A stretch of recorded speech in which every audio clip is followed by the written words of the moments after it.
Okay, so Rob, so this is for you, and I know that you can't see this, but this is the forum that is called Research Progress and Needs per Topic. It's the one where you have put your questions, your supporting questions, all sort of thing in your own personalized discussion. If smart, have subscribed to it so that when you ask questions, I get the question and I answer you, and you get the answer in an email and all sort of thing. It's very streamlined. Keep using it. Keep using it. Your paper is not due until for you guys next Wednesday, right? And so keep using it. You got questions as you go, use it there, all right? And then, so Rob, on top of it, I did put this: how to quote, paraphrase, and cite sources. Notice my request: add any questions that you have about MLA citation in replies to this discussion, so click reply. Be sure you subscribe to it, as I just said. Two things: graphic first. This is from the University of Washington. It's pretty good, best I could find. And then a checklist for yourself. Not just about did I do it right, but why do you even, what's the logic of it all?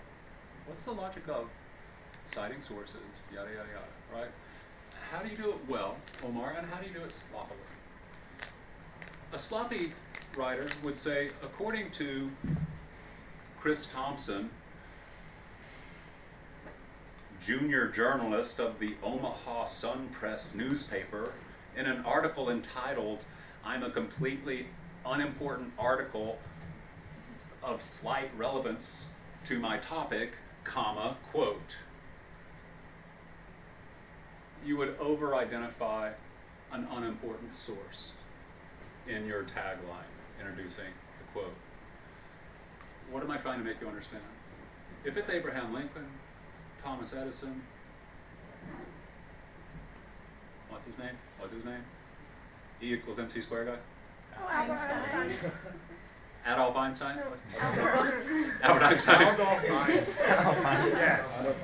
In other words, a major authority who everybody knows, or secondarily, keep listening because this one's less obvious. I don't know the name of the president of the World Health Organization of the United Nations. I don't know the name of the president of that.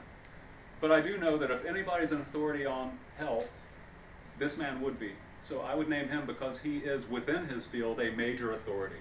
So you name those two types in your actual sentence introducing the quote. If it's an unimportant person, though, who does add some information that's worth it, don't name them. Just put their name in the citation, Thompson, page number, done. Because that person's not real important, it's just their information. In any case, so those are the kinds of things that this checklist to evaluate your quoting is helpful to consider. Again, because my goal here is for you to understand moving forward and entering college particularly, how do I do this well? Not just correctly, but well. Right? There is a logic to it. Second, now, this is the dreaded sandwich metaphor, but it's actually useful. And the only thing I want to point out to you here is that this model research paragraph, notice it does have an MLA citation right there, page 17, period. It's a model MLA paragraph, which unfortunately has chosen as its model paragraph the topic of how to cite sources in an MLA research paper. All right?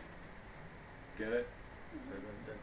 It's like, too bad it wasn't something like, the gas chambers of Auschwitz or something. No, nonetheless, the important things for you to look at here are the annotations around it pointing to a well-structured and well-cited argument. That does elegantly integrate quotes into your own sentences, avoiding the dreaded dropped quote. I'm such a poor writer that I just take a quote and just throw it into a paragraph without blending it into my own introductory clause or phrase. Once you read that and skim this, last instruction before you do both of those things, if you have any questions after reading it that are not answered, click reply. I'm not done. And instead of just typing your question in your reply, use that subject label to do something more than going colon, whatever the label of the last one was. Notice why? Because in this view,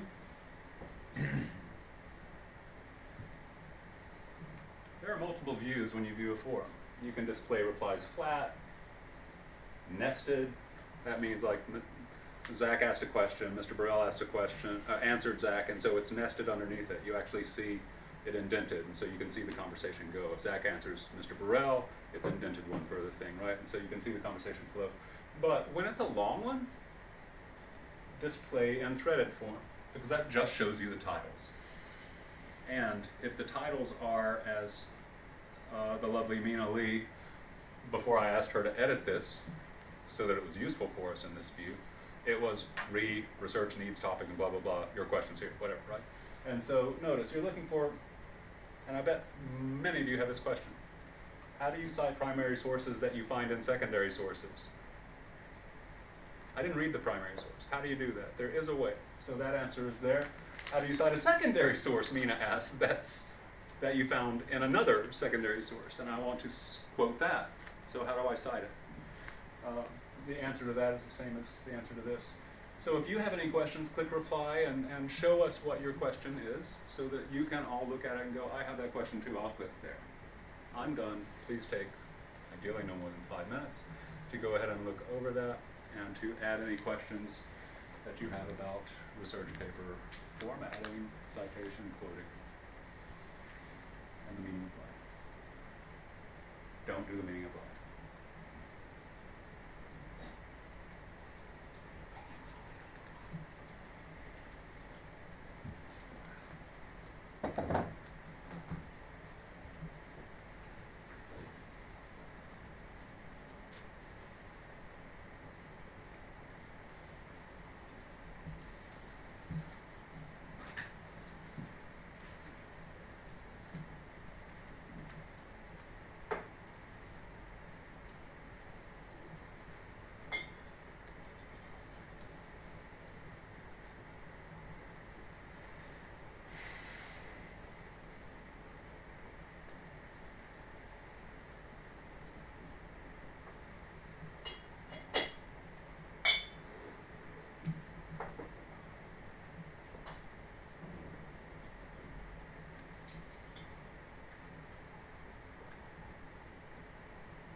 Okay, if you're done, please close your laptop.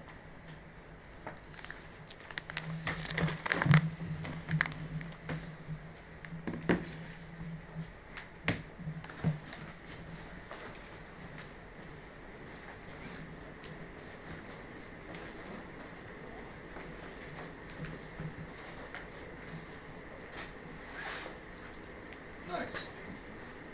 Thanks. Okay, you done? Yeah.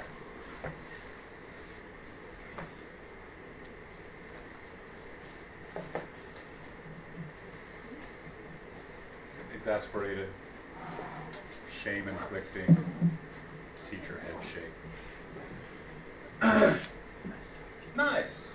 How do you decide if a source should include the author's name or not? What do you mean? Like saying, like one author writes versus like saying the name of the author. Okay, I just sort of covered that. Yeah, If I know, it's- but it was still a little bit. Okay, well, there's no hard, fast rule. It is a little bit gray. Use your own judgment. It will develop as you continue doing this kind of thing, reading more research and all that sort of thing, right? Got it. You'll see it in college. This is your virgin voyage. Okay.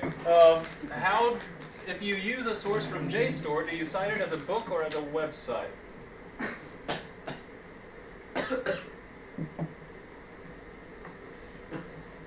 Neither.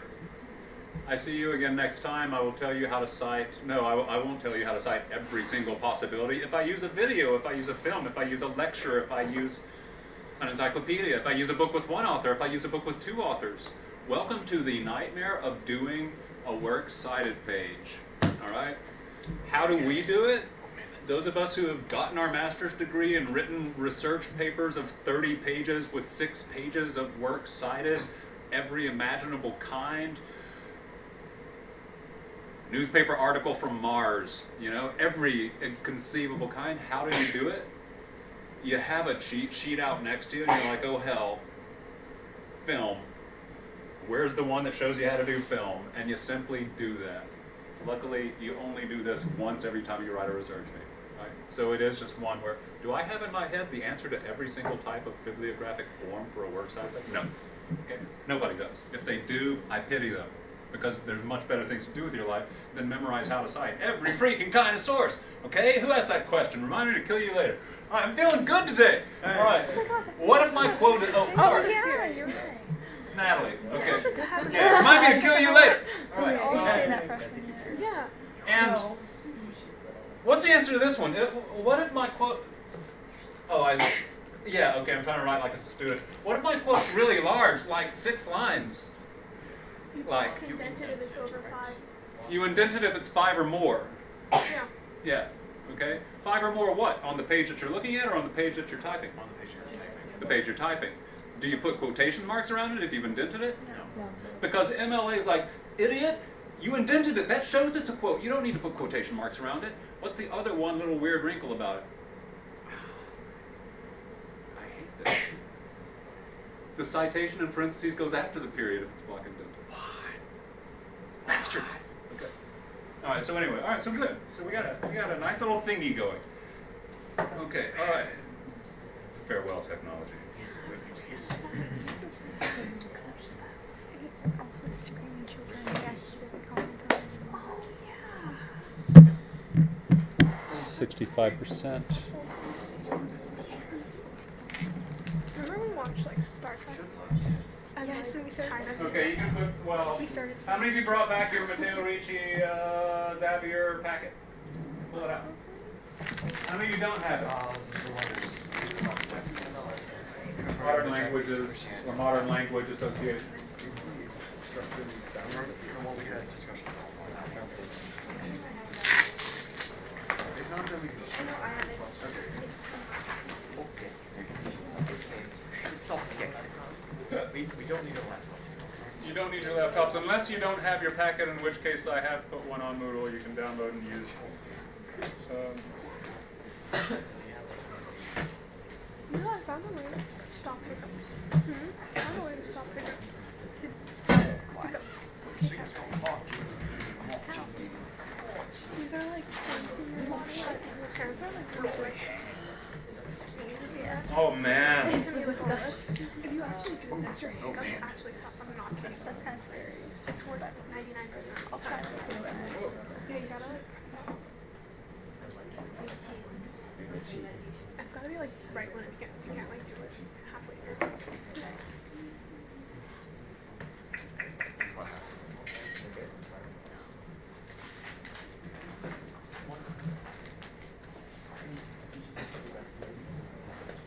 Give me 1 second. Notebooks out.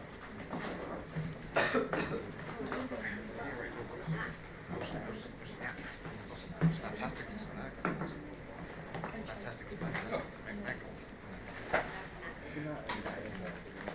Holy coconuts, Batman.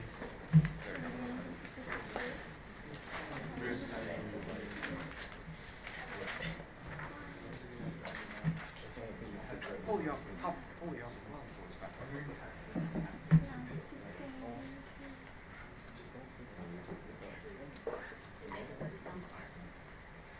Now, so today we're going to talk about Matteo Ricci. We have not yet spoken about Matteo Ricci, the first Jesuit to actually penetrate China, have We we? started. Did we start talking about him? Because Like, He calls himself Chinese and Confucian / Chinese values, he was Chinese. okay, all right.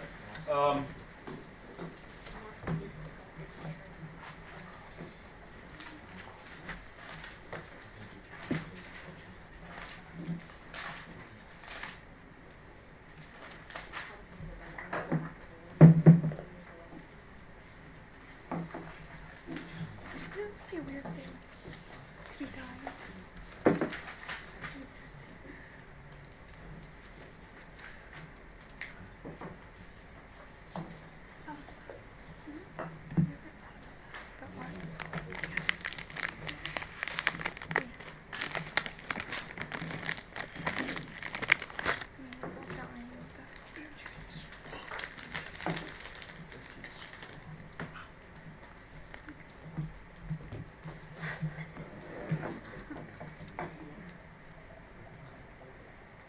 You're all over.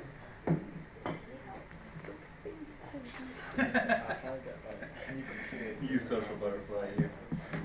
Well, you seem kind of bored. And I feel really awkward sitting here. Okay. It's only Well, awkward if you make and it you are a little awkward sitting there. Just so you know. Yeah. Confirm.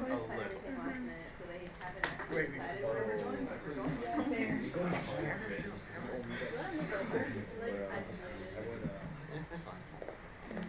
Is that teeth? Is that teeth stuff going around? It's really strong, yes. Okay. Okay, so guys, here we are. Please in your notebooks, just simply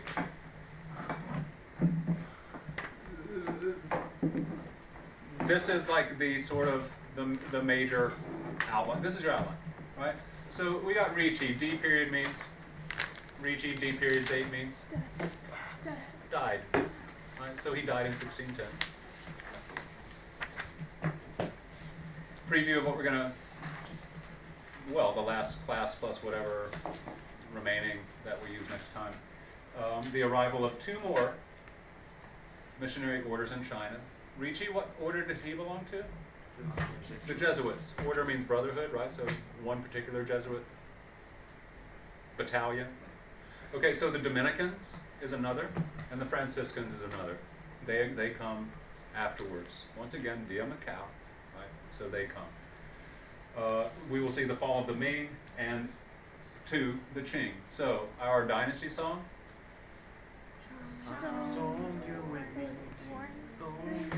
Oh no! Okay, guess what? You have that test to next time and next time and next time. So what's our first dynasty?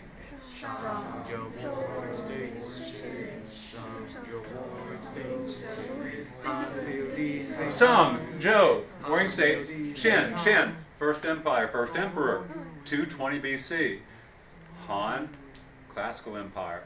Han Chinese, all call themselves Han Chinese except Chris Chan, who didn't know he was Han Chinese until this Chinese had to tell him that he was Han Chinese. Because he's American. I'm Chinese, I know he doesn't. You're Han Chinese. How did you break the news? You're to Han him? Chinese. I said, look, poor American boy, let me like reconnect you to your like ancestral roots. You're Han Chinese, okay? You're Han Chinese. No? You're Han Chinese. I guess maybe. Poor American boy. Okay, so American. Canadian? No. What? Malaysian. Malaysian. Oh, I guess I am. Because I'm Chinese, so that would be Han. Glad we worked that out. Don't kill yourself, Clay. Don't make 52 dead because of that. Chen, Han, PUD, beginning of the medieval period. Sui Tong Song. Amazing, like Grand Canal, and then Tong Renaissance, all this art, and then Song, it's commercial and industrial almost, and then the Mongols, which is the Yuan, right. And then Ming, and we've already seen Ming. It's the last Han Chinese dynasty. So it's the last, if America was like, ruled by races, it'd always be the white people.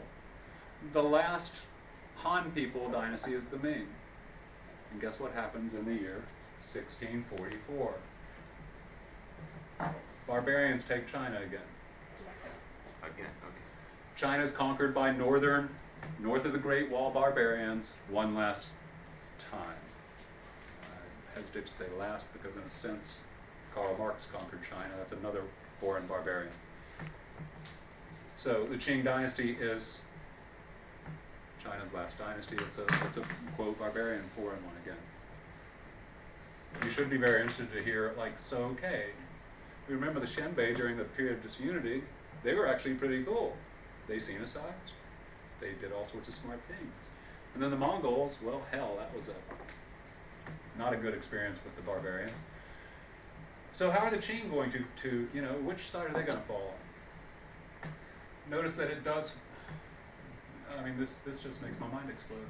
My father was born in 1926. That means his dad was, an adult already when the Qing dynasty fell. My grandfather was an adult when the Qing dynasty fell in 1912.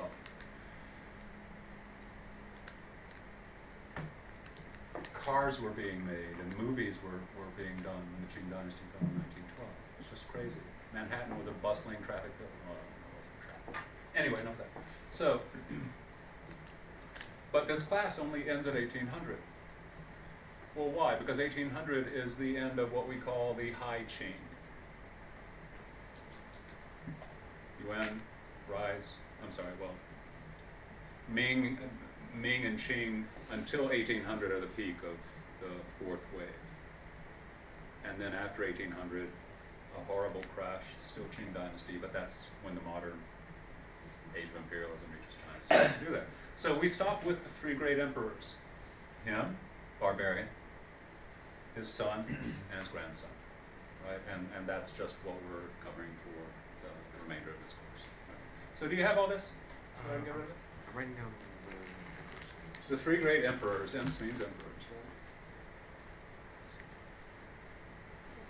Does Ricci's name change to some Z, or is it just another different form? Has something to do with Ricci? I'm sorry, does Ricci's name? We're talking about Ricci way up here in 1610. We're talking about the three great emperors. Sorry. Yeah. Okay, crack it. All right. Is this where Bubu Jinxing? Bubu Jinxing happens under this man's reign. Yeah, right? Yeah. Okay. So you see this emperor and the great Bubu Jinxing. Who's seen Bubu Jinxing? One. Just one. We'll watch a little bit. So good. It's so good. It's so good.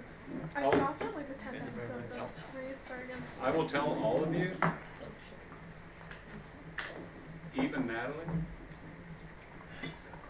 that I've had students, Treat Schwarsted, came in depressed. I was like, what's wrong, Treat? And he's like, I watched all 34 episodes. There's no more. There's no more Bubu Jinxing. I'm depressed. Right? Art students love it. Let's see, Jessica, I forget her last name. She watched it, she loves it, we still talk about it. You watch it, you love it. You watch it, you love it. It's a great drama, and you learn so much about Imperial Chinese history by being inside the Forbidden City watching a soap opera, basically. But that's full of a bunch of badass barbarian royal family people who like to ride horses and shoot arrows and do all sorts of stuff north of the Great Wall, because that's home. we have to rule and live in the prison city, but man, we can't wait for summer vacation when we go home north of the Great Wall, out to the steppe, and we just live large. Always drinking, because it's not a sin to drink. Earth is heaven. And, but drinking properly because they're Confucian. Lovely stuff, lovely stuff, lovely stuff. Okay. I will now restrain myself.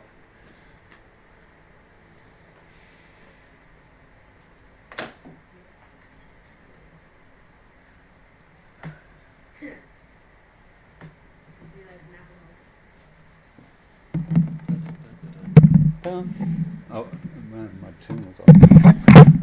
That pitch. Those of you sitting this way, sit that way.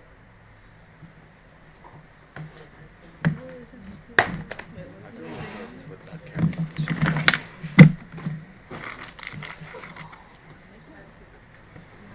Thank you, whoever was thoughtful enough to put a cup out for me. Is that for me? Oh, sorry, that's fine, sorry. Oh, you bastards, all of you.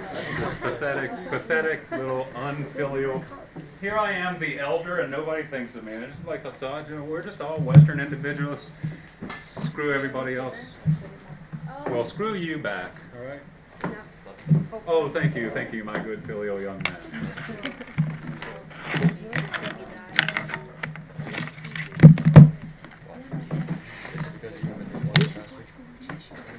No, because I didn't get up a couple. Quick note on ritual propriety. If you do give a gift, teachers actually like and keep, quite this one does. I keep the things that my students give me. When I'm an old man, I'll pull them out and I will look at them and I'll go, oh yeah, that sounds so pleasant. How nice, this sentiment that they wrote on this card. I keep them. I have them in a stack somewhere. But this one, notice, it's on the wrapping paper, so don't do this to the teacher, because what do I have to do to keep this You have nice? to cut it out. I have to surgically remove it from the wrapping. I've got to like get an X-Acto knife and cut. Thanks a lot, E-Jen. All right. If you're going to do it, just make it like a card. Yeah, like that's what cards are for. Yes. All right. Even the quiz club card that said, Mr. Burrell, thank you for like doing whatever you did for quiz club. Okay. Except you didn't give it to me. Somo did. Because Somo's more filial than you are. Noel has you every day. I never graded it. It was a day one, so I had to give Miss White's card. Okay. It's quite strong. Yeah. What tea did you use? The thing that was really hard to break. I Oh, didn't know okay. how much to put in. Okay. All right. Yeah, it's really strong. We'll be all right. Hey, really strong's really good. I'm not complaining. Freaking make your eyeballs explode across the room and splatter on the other wall. Hmm. Lovely, delicious. Don't give me that. No. Where's my stuff? All right. So where did we go last time? We talked about Ricci. Did we talk? What did we not talk about that you want to talk about Ricci? Why did the Chinese? What do you think of him, and what do you think of the Chinese? Because we've seen Xavier, and we've seen the Japanese. Now we see Ricci, and we see the Chinese. Before we start the conversation on Ricci, you all should have a book in front of you, Chronicle of the Chinese Emperors. There's one right there. That's for him. No. Oh. And if you go to page 191, you will see Kangxi. I'm sorry, not 191. Go to page 186, and you will see a different, more abbreviated summary of the missionary period in China. So please read that again. So what are our questions here? I love the question on the missionary psychology. Missionaries as a type. Do you like Ricci more than you like Xavier? In what ways do you find Ricci interesting? In what ways do you find him still kind of maybe ambiguous? And then what do you think of the Chinese, who after all are faced with yet another barbarian religion coming in, from their point of view?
Can we start?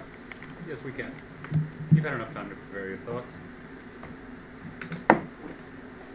Michelle Zhang, I want to hear you start the conversation. What do you find interesting? What shall we start with?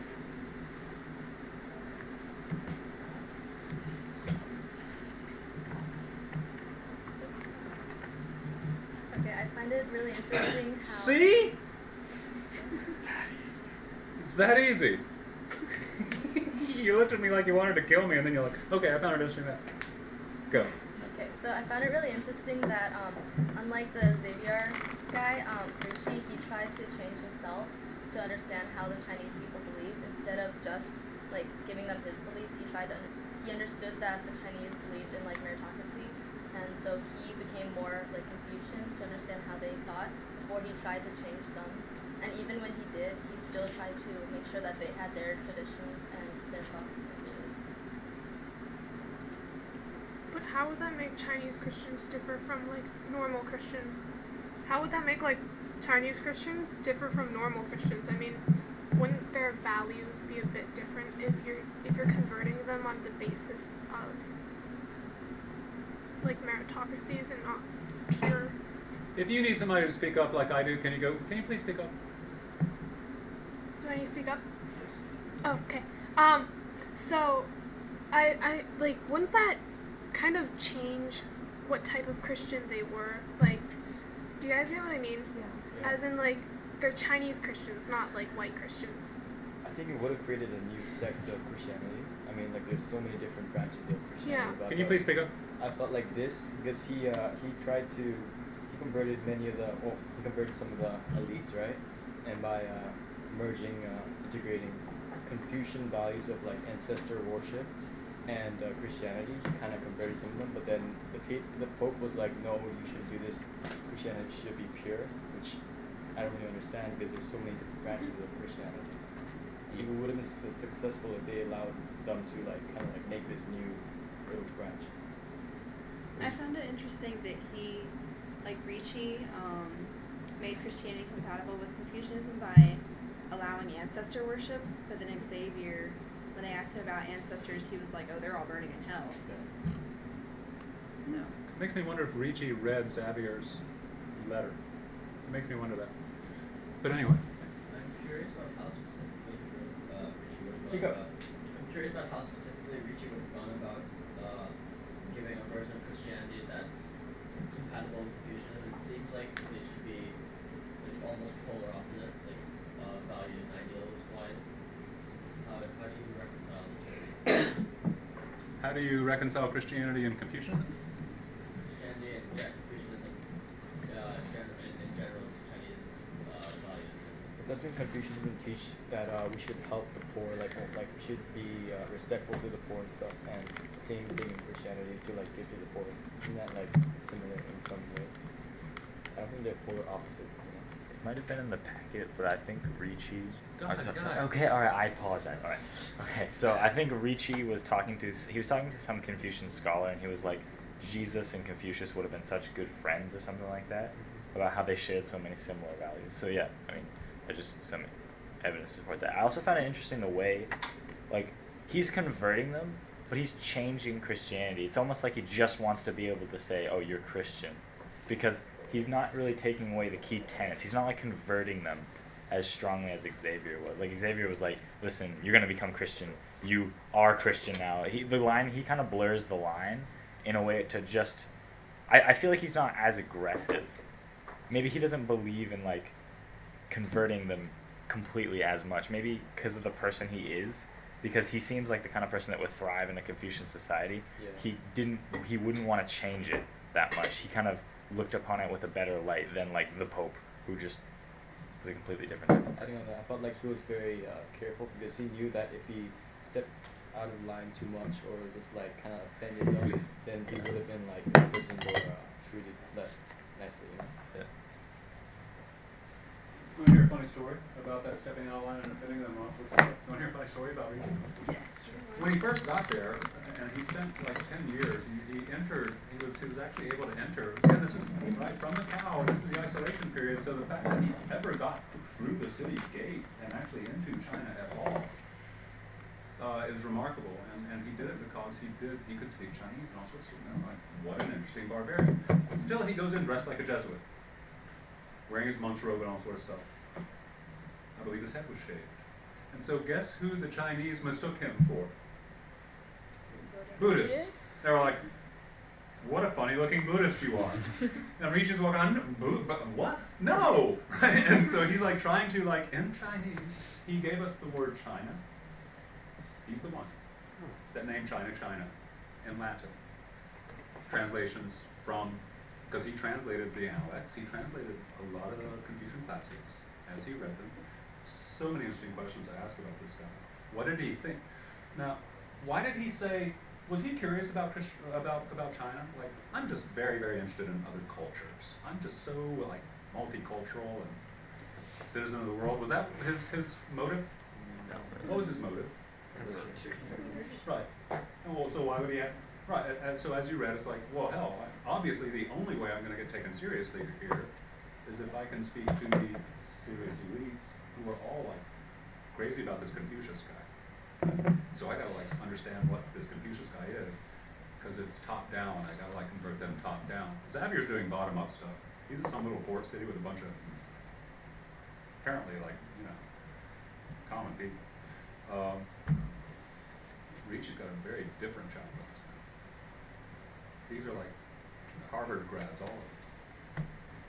Smarter, actually. Seriously. And so this makes me like go, he seems really impressive on the face of it, but really at the end of the day, he's just another guy who's like, I'm gonna make them Western, right? He's still an imperialist. He's still going to conquer and exert power over them to make them change into what he wants them to be, right? And so, but so when he enters China and he keeps being mistaken for a Buddhist, he's like, ah! This Jesuit getup doesn't work. So guess what he did? In order to be taken seriously by all the Confucians, so you know what the Han Yu thought about Buddhism. It's a barbarian religion. Remember our Tang guy, right? It's a barbarian religion. Finger bones. He didn't talk about the cross. He didn't talk about any magic relics of Christianity. He learned very quickly. I gotta de-emphasize all the miracle stuff. He didn't talk about Jesus rising from the dead. He didn't talk about a lot of the miracle stuff because he knew. He also changed his wardrobe. Guess what he started dressing like? A Confucian. He wore the Confucian hat. Yeah, it's even in the picture. Is it in the picture? Yeah. And so suddenly the Chinese, just imagine their reaction to him. This barbarian's dressing ritually proper. What the hell? Right? That sort of stuff, right? So he's a CSI's Christian missionary. Okay, so anything else? Sorry, funny story. He started dressing Chinese to not be mistaken for a Buddhist. Anything else that you noticed that was interesting, or? I felt like he tried to de-emphasize the supernatural aspect of Christianity, how you have the cross and you have all like God created and stuff. I'm not sure, Mr. Burrell, did he tell them about the Genesis? Like, did he speak about how the world was created, or did he just like talk about how God was this all-powerful being? Yes, he did tell the creation.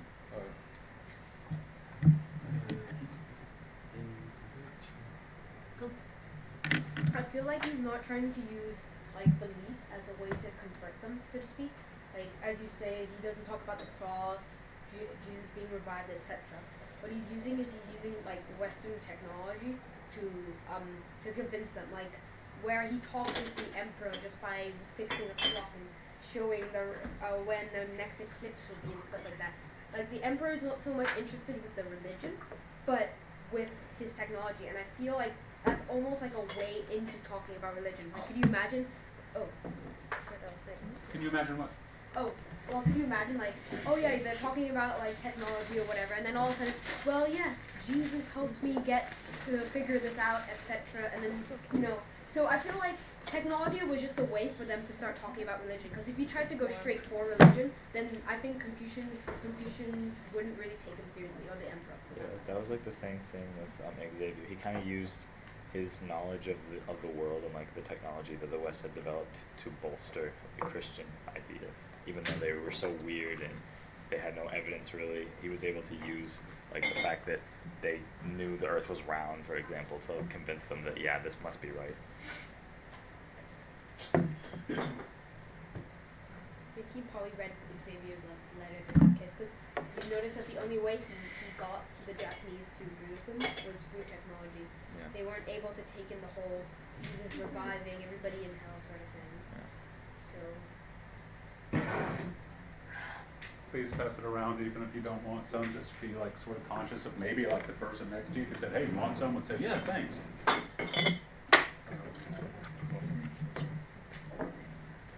Anything else to say about Xavier? About Ricci?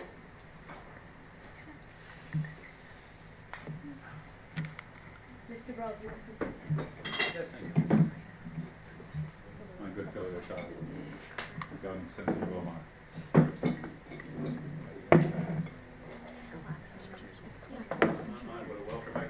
Oliver, will you calm down? I feel like he's kind of like a businessman in the terms that he has to kind of know the cultures of his clients, so to say, and he's got to find new ways innovative ways to persuade them to. It's like a marketing campaign. Yeah, it's He's like a like marketing doing campaign. market research. Mhm. I noticed that. It was cool. Now, okay, so anything else that anybody wants to add that you're just like, this is interesting? That's the whole point of like a good conversation. Okay. Then moving forward, if you picture yourself ever going, yeah, there were all sorts of interesting things about China. I wish I remembered them. Maybe I've got some interesting things in my notebook. If you picture any value in this notebook to your future and being able to like remember stuff that you'll forget, these are worth jotting down. There's some funny stuff that happens here. First, and this sort of goes into the Ming. We're skimming past the Ming because really there's not much to say other than that they did isolate after the voyages. And so what are they known for besides that? Because of the Tongan song, they were still highly, highly commercial. So they had just an incredible economy. They were exporting porcelain to the world. You go to the Asian Civilizations Museum down in Singapore and you'll see shipwrecks of Chinese ships from the Ming Dynasty, even the Song Dynasty, that sunk with crates and crates and crates of porcelain destined for the Indian Ocean, even destined to Europe by the time of the Ming. So the famed porcelain and silk workshops, now making lots of money for China. So because of the yuan causing so much political instability, there were now market towns all over the place, especially the Yangtze. So these are, what is a market, market cities. Not provincial capital cities that are like walled and run by like the power of the bureaucracy and the government so much, but more like free market cities, like New York versus DC, right? New York City is just like a pleasure city. It's a culture and pleasure city. And so China has a lot of cities that are highly, highly, highly consumeristic, entertainment based. So culture and consumerism and luxury just explode in this period. It's a new level of elegance, luxury, and high living. Free market capitalism, all sorts of stuff. But politically, absolute horror. The dynastic cycle kicked in earlier here than in most. If you read through, this is a really cool book and you'll look at it in a second. This is a chronicle of the Chinese emperors. So guess what? It starts with the very first one, Qin Shi Huangdi, and it ends with the very last one in 1912.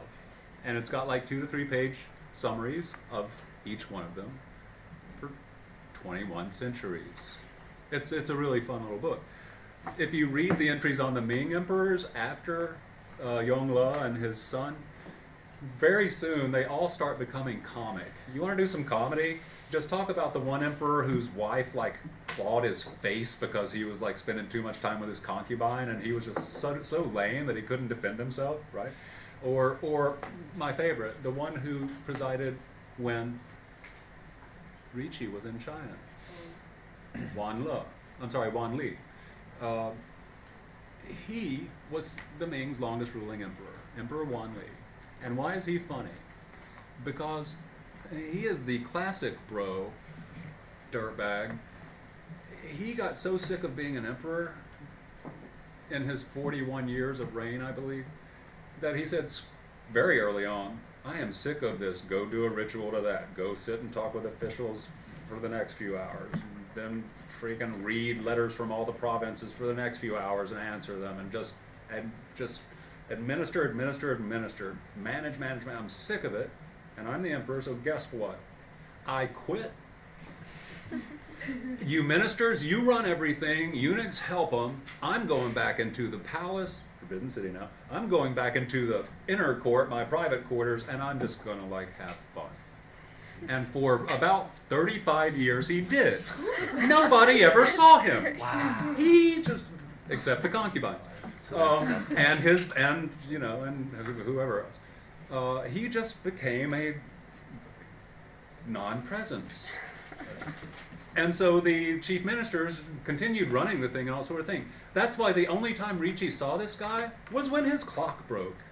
What an interesting story. Clocks. Now this is not just funny, it's also really interesting. Because you look at can I answer a question for you? Can I answer a question for you? Alright, so Ming is after Qing or Qing after? Shang Zhou Wing States, Chen, Han Pu Di Sui Tong, Song Yuan Ming Qing. Alright. Okay, that's why the song's useful. So it's during the Ming that the scientific revolution again breaks out. That includes the science of mechanics, gears, that through springs can be made to move independently, causing miracles historically like this. If you show this thing, which has the second hand moving around and nothing pushing it, if you showed this to anybody around the world, clocks, mechanics, you show this to anybody around the world, they would go,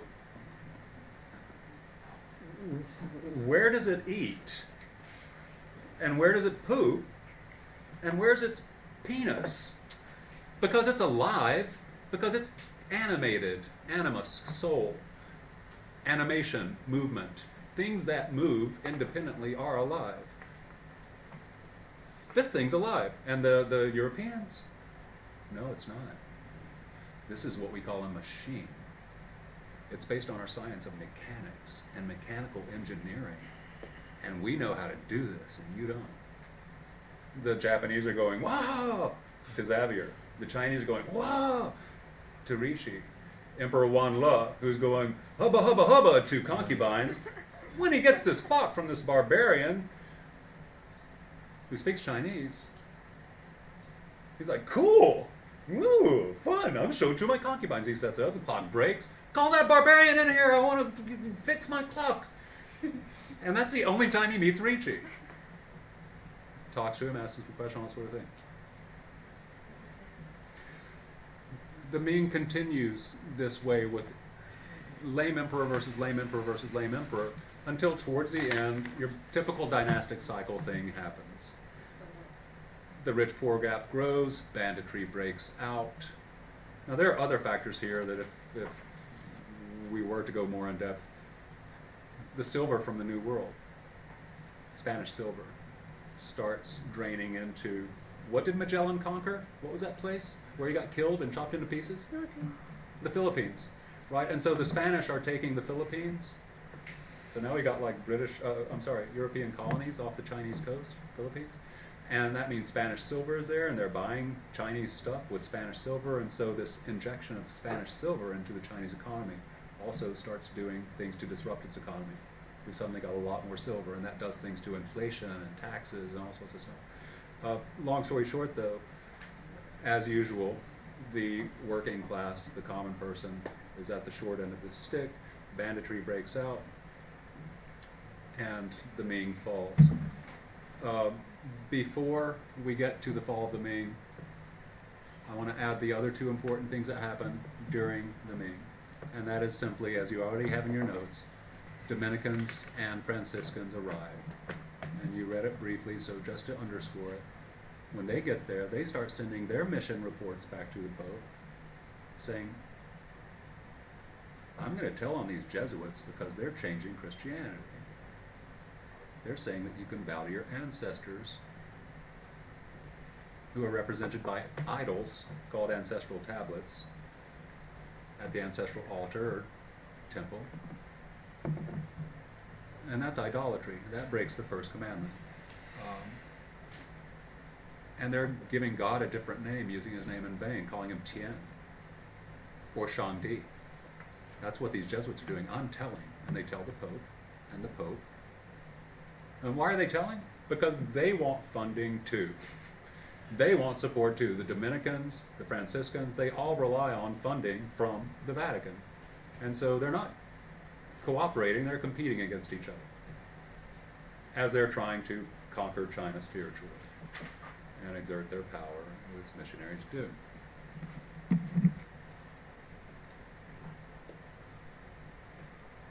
The last funny story, when Ricci does die in 1610, 1611, what, 1610, somebody asked the emperor, Wan Le again, or Wan Li, sorry, or they asked his government, I don't know if he ever said yes, but somebody said yes to the question, can we give this cool barbarian Confucian Christian a state funeral? Can we really give him a good, proper, lavish funeral fit for an elite? And the Ming court said yes. On our dime, we'll pay for it. And they gave him a splendid funeral. And they buried him in a Buddhist temple. Did I tell you the story? Buddhist, Christian, what's the difference? These Salvation religions, they're all the same. They are from Chinese eyes. They just, they don't know what they don't know, and they think they know what they don't know, and they all talk about all sorts of stuff that we don't know. They worship bones of dead people, and say God showed this thing called God that created the universe. Right? So. Yes, he was very good. He was very educated. He was very knowledgeable. He could memorize. I told you why they love the memorize thing, right? The photographic memory? Yeah. Yes. Because this guy can do what? Songs. Oh, no. I think that's where he left off. So yes, he had a photographic memory. He could read 500 lines. But why, to me, maybe even more than the clock, his ability to read 500 characters and then do what with them? I'm going to recite it to you forwards and backwards. You guys can't even do the Dynasty song. That's 13 words. He could have done it with 487 more, and then gone, now I'll do it backwards. You can't even do the Dynasty song backwards without thinking about it. He could. He had a photographic memory. Now, it wasn't just a sideshow. He could memorize things. Why would the elites of China go, oh, Jesus Christ, you can memorize a page just looking at it? Dude, tell me how. Oh, you're the most important person I've ever met. Why? To pass the test. We already talked about this? No. Yeah, because you've got to memorize the Shu Jing, the Shi Jing, the I Ching, the Book of Rites, the Spring and Autumn, all the Confucian classics, and the Analects, and also to take the SAT. You've got to memorize it. You don't get to bring your books in. This is not an open note test for 3 days where you're writing essays where from memory you have to provide your supporting evidence and all this stuff. Oh, hell no. It's got to all be in your memory. Really, dude? You can memorize these classics? Can I hire you to be my kid's SAT tutor? Right? He was in huge demand. They all didn't. Forget your God stuff. Can you tell me about the memorization? Right? That's what gave him an end to the Forbidden City. He was inside the Forbidden City. Because you can help my kid pass the SAT and get into Harvard. Right? That's why, Jonathan Spence, the author of this, is also the author of that book on Kangxi that I showed you the cover of. Jonathan Spence, great Yale scholar. Look what he called this book. The Memory Palace of Matteo Ricci. The Memory Palace.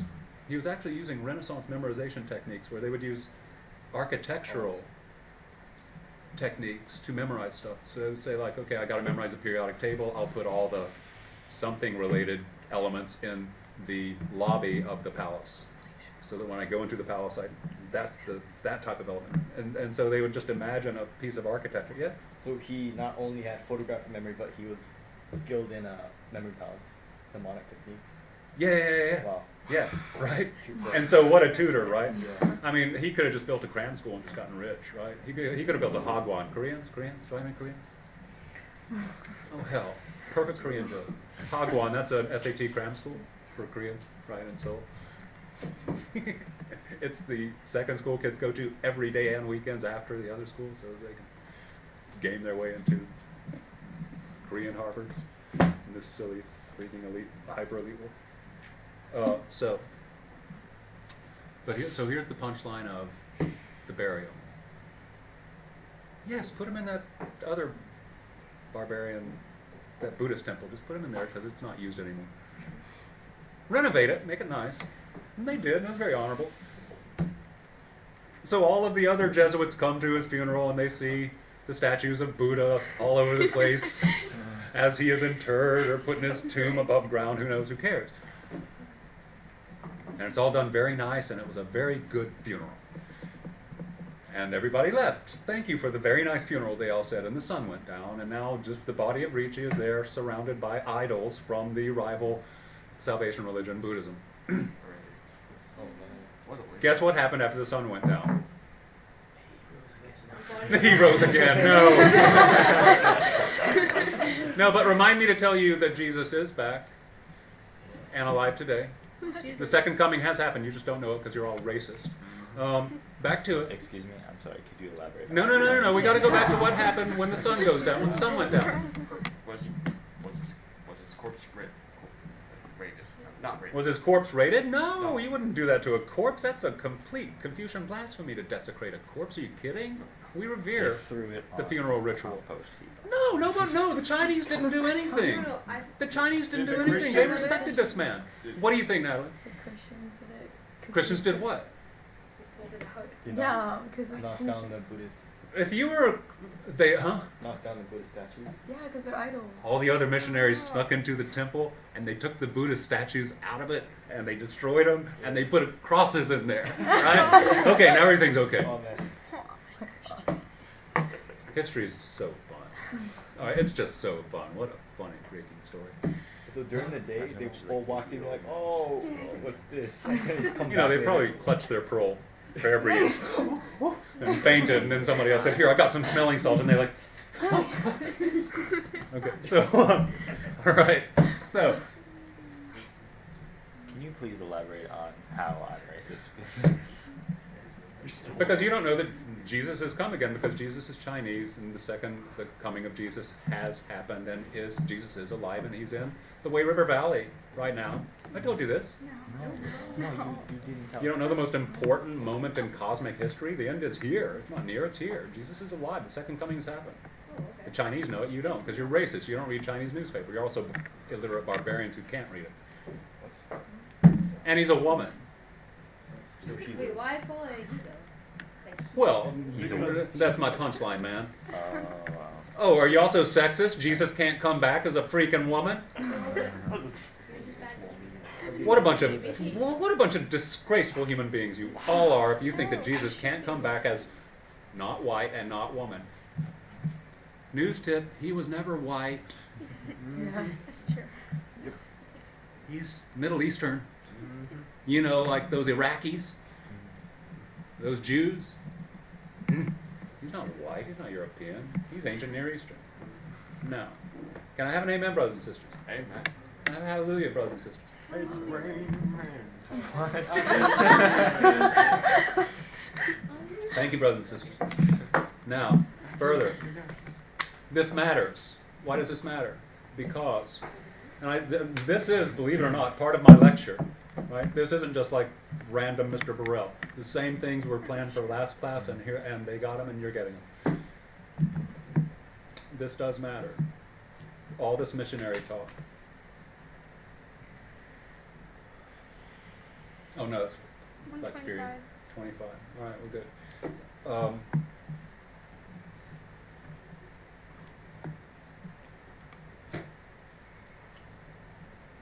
I did tell you that the missionaries, the Dominicans and the Jesuits, wrote letters back to headquarters. Yes.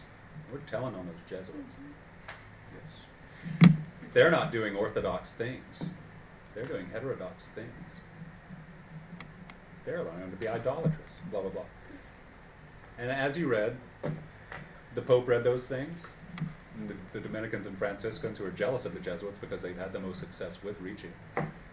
The Pope has to make a decision. Okay, I've got these 3 fighting children missionary groups here all fighting and saying, he did it, he's wrong, he's wrong.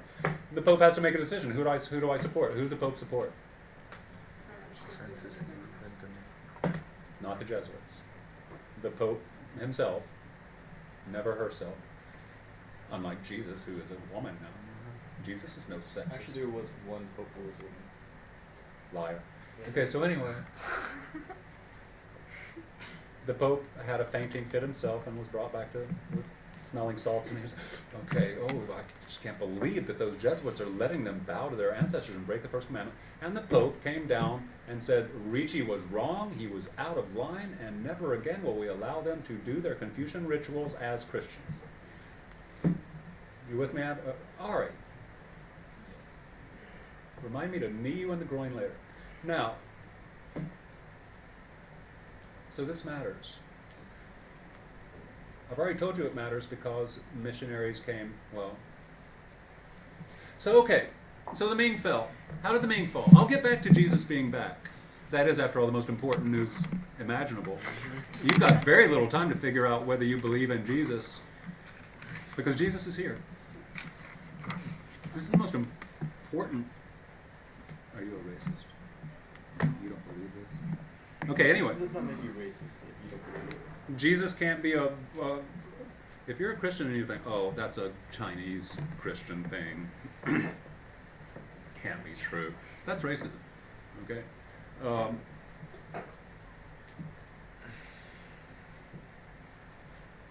How did the Ming Dynasty fall? Very quickly. Bandits rose. One bandit group became an army. That army occupied the Forbidden City. The last Ming emperor either hung himself or drowned himself, I don't remember. And the general who was trying to save the Ming from the bandits, Ming loyalists, went to the Forbidden City and said, hey, barbarians, what are you called? Write the name down. Tell me if you remember it. Jurchens, Jurchen. Jurchen. You remember him from when? The Song Dynasty. They're the ones who came in and took the northern part of the Song Dynasty and declared the Liao Dynasty in the north on the Yellow River. Right? So the Jurchens from Manchuria, they were still there after the Song Dynasty fell to the Mongols. And they were still up there nomadically or semi-nomadically in their Manchurian homeland. And it's now 400 years or so later, 500, 600, and 500 years later, 1644, the general goes up to the Jurchen saying, help, help, bandits are taking over. We'll definitely make it worth your time if you help us with your army. And so the Jurchens come in, same old story. Not only do they help defeat the bandit army, but they're like, we can take this place. And they took all of China and declared the Qing Dynasty, okay, in 1644.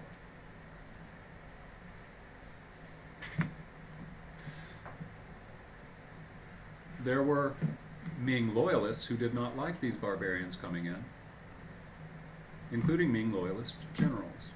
And so the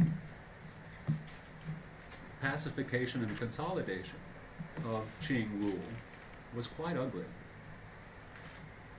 Can't really blame the Han Chinese for not wanting more barbarian northern rulers after the memory of the Mongols, which was clear because they write their histories and they know their histories. Jonathan Spence calls them the supremely literate civilization. These people know their history. And so there was fierce resistance to the Qing conquerors. When it was finally subdued by the first emperor, his son took the throne, and his son is Kangxi, who you saw the picture of. And you've written his name. And he's the star of Bubu Jingxi, the greatest soap opera ever made. And Kangxi still had Jesuits, Dominicans, and Franciscans in his realm. That's why we had to make that little segue. And when the Pope decided that Ricci's way is forbidden and heresy, he sent somebody to Kangxi saying, I'm from the son of the God's only representative on earth, the Papal Father, and I'm here, Chinese Emperor, to tell you that God's only representative on earth has a message for you. This is such an epic showdown because you've got what China considers the son of heaven, Tianzi, confronting a representative from what Europe considers the only human on earth who can speak in its creator's name, right? Pope versus Chinese Emperor. Heaven's representative versus son of heaven. And this guy sent from a pope who's never been to China comes to the Forbidden City, and Kangxi's like, so there was fierce resistance to these Manchu Qing invaders. Manchuria, the head of the chicken of China, right? Manchuria, that's why I had you memorize it. It's so important. The head of the chicken, Manchuria. So Manchu, that's why we call them Manchu. Whenever you see TV shows that have the hairstyle of the men have the front half of their hair shaved, but the back hair long with a braided ponytail in back, the queue, that's the Manchu hairstyle. They forced every single Chinese to wear their hair that way, shave the top front of their head to show that they were loyal to the Qing. If you didn't, that's a surefire way to identify you as a Ming loyalist and arrest you, or worse, right? And so the entire Qing dynasty, all men had front of the head shaven, back braided ponytail, Qing hairstyle. The entire until 1912. So Kangxi faces the same problem that every emperor faces who needs the support of the elite. What problem is that? How do I get their support? Because we're barbarians in their eyes. And so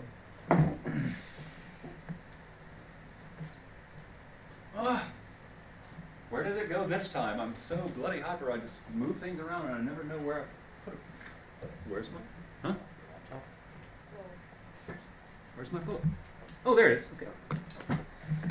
If you look at, well, no, I won't. If you look at this book, you will see that Kangxi is portrait, seated, with books all around him, and in his lap right here, a book.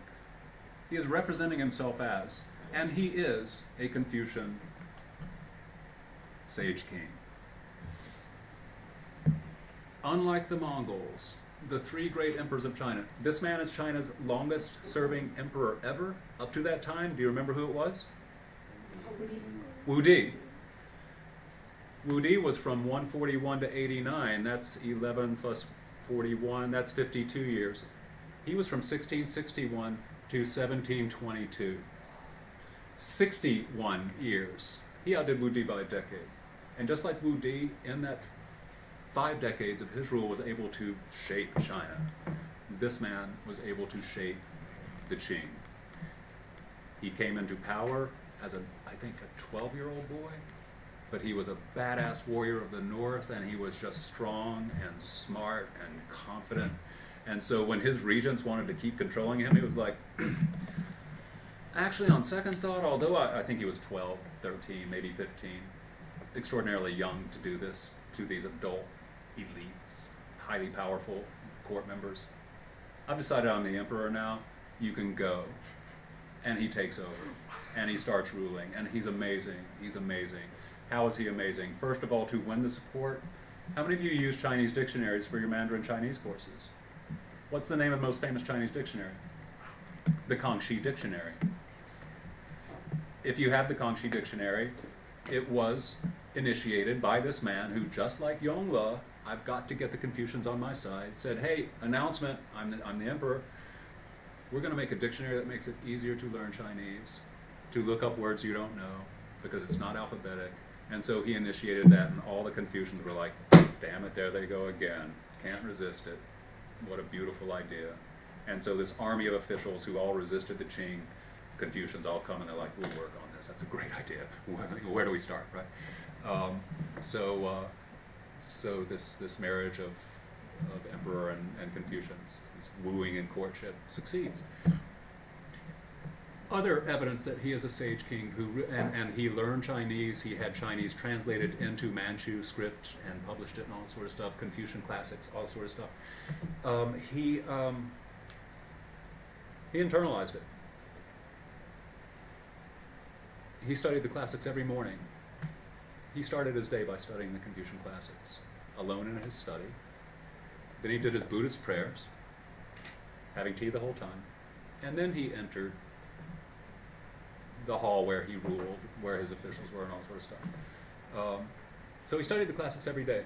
And what's the evidence that he really cared and was sincere about it? Well, for one thing, he passed a law, and this is important. Why did the Qing dynasty fall? It wasn't just Western imperialism. It was a tragic irony of Kangxi. He passed a law for the good of the people, because heaven sees through the eyes and hears through the ear of the people, and if my dynasty is going to deserve this mandate, I have to assure that the people will never be overtaxed. How can I do that? By saying that never will the government grow beyond the number of officials in the bureaucracy who all have to be paid, right? Which means taxes are related to how big the government is. So he froze in perpetuity for all time into the future the number of officials at its current level. He ruled for 61 years. His policies resulted in agricultural improvement, reclamation of land. When you see the terraced agriculture, the hills with the terraces where they have the rice paddies going up the hills, and it's all just so beautiful. It's just layered like a wedding cake, you know, rice fields going up mountains and hills. That all happened under his reign. Didn't start then, but he really accentuated it, intensified it, and it caused a population boom. The ratio of of official to person to serve and take care of was 1 to 100,000. Now that's the size of a small city. One person with a lower staff, but so it's like one magistrate to 100,000. The population tripled from the late Ming to the mid-Qing. But they couldn't make the government bigger. And so suddenly it was one high official and 300,000 people whose complaints to hear, whose letters to read, whose taxes to collect, all sorts of things. The government needed to grow, and his goodwill, like, I'm going to keep the people from having to promote fat government, backfired. It's this ironic thing he didn't foresee. Oh, what if the population explodes? I need to put a clause in there. If the population grows, the government can grow in proportion. He didn't do it.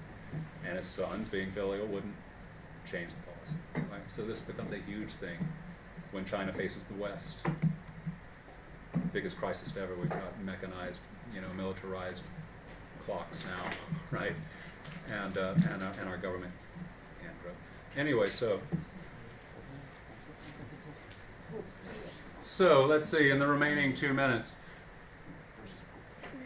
Well, the Pope, we'll come back to that next time.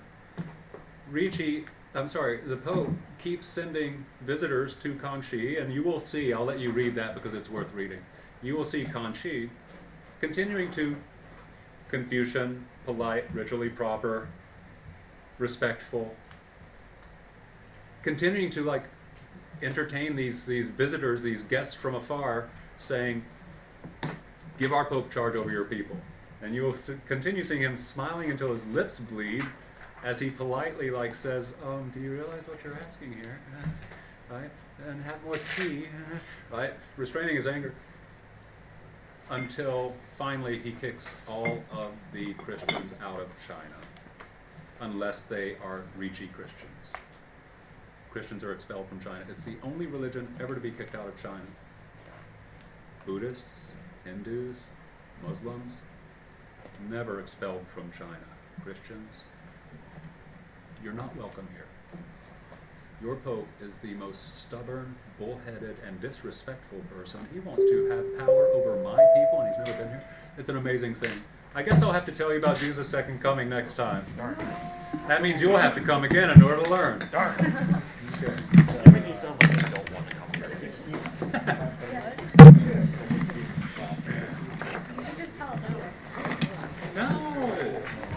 You won't listen now because you're all packing and going on to the next thing. Get back on the hamster wheel now. Please, blah, blah, blah, blah. And do you like the red carpet that you got? Very nice. Very nice. Do you like the new doorknob of it? I noticed. Mr. Brown, would you say that normal was called? If you, there is a link to it. We'll watch a little bit of it next time.